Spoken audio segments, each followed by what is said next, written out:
হুমায়ুনে হারহীন বাবরি মসজিদের শিলান্যাসের আগে আগাম গ্রেফতারি নির্দেশ রাজ্যপালের। লাগাম ছাড়া হয়ে পড়েছেন হুমায়ুন কবির। সম্প্রতি তিনি ঘোষণা করেছেন 6 ডিসেম্বর মুর্শিদাবাদে বাবরি মসজিদের শিলান্যাস করবেন তিনি। 6 ডিসেম্বর অযোধ্যার বাবরি মসজিদ ধ্বংসের দিন।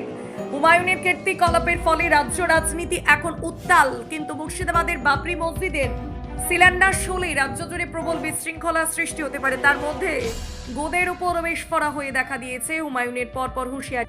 পরিস্থিতির হাত থেকে বেরিয়ে যাওয়ার আগেই হুমায়ুনের আগাম গ্রেফতারি নির্দেশ দিয়েছেন রাজ্যপাল সিভি আনন্দ বোস। ইতিমধ্যে এ বিষয়ে রাজ্য সরকারকে তিনি চিঠি দিয়েছেন বলে জানান গিয়েছে।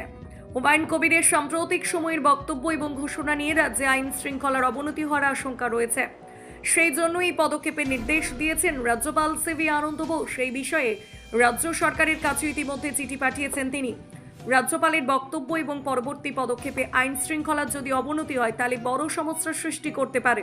সেজন্যই আগাম গ্রেফতারি অর্থাৎ প্রিভেন্টিভ অ্যারেস্ট করতেই হবে। রাজ্যপাল সতর্ক করে দিয়েছেন যে রাজ্য প্রশাসন যদি ব্যবস্থা না নেয় তাহলে তিনি প্রয়োজনীয় পদক্ষেপ করবেন। হুমায়ুন কবির মুর্শিদাবাদ জাতীয় সড়ক অবরোধ করার ডাক দিয়েছেন।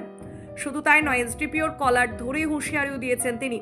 হুমায়ুন বলেছেন, যেভাবে প্রশাসন 6 তারিখ বাবরি মসজিদের অনুষ্ঠানে বাধা তৈরি করতে চাইছে, তাতে যদি এই অনুষ্ঠান করা না যায় তাহলে 6 তারিখের রেজিনগর থেকে বহরমপুর পর্যন্ত জাতীয় সড়ক অবরুদ্ধ করা হবে।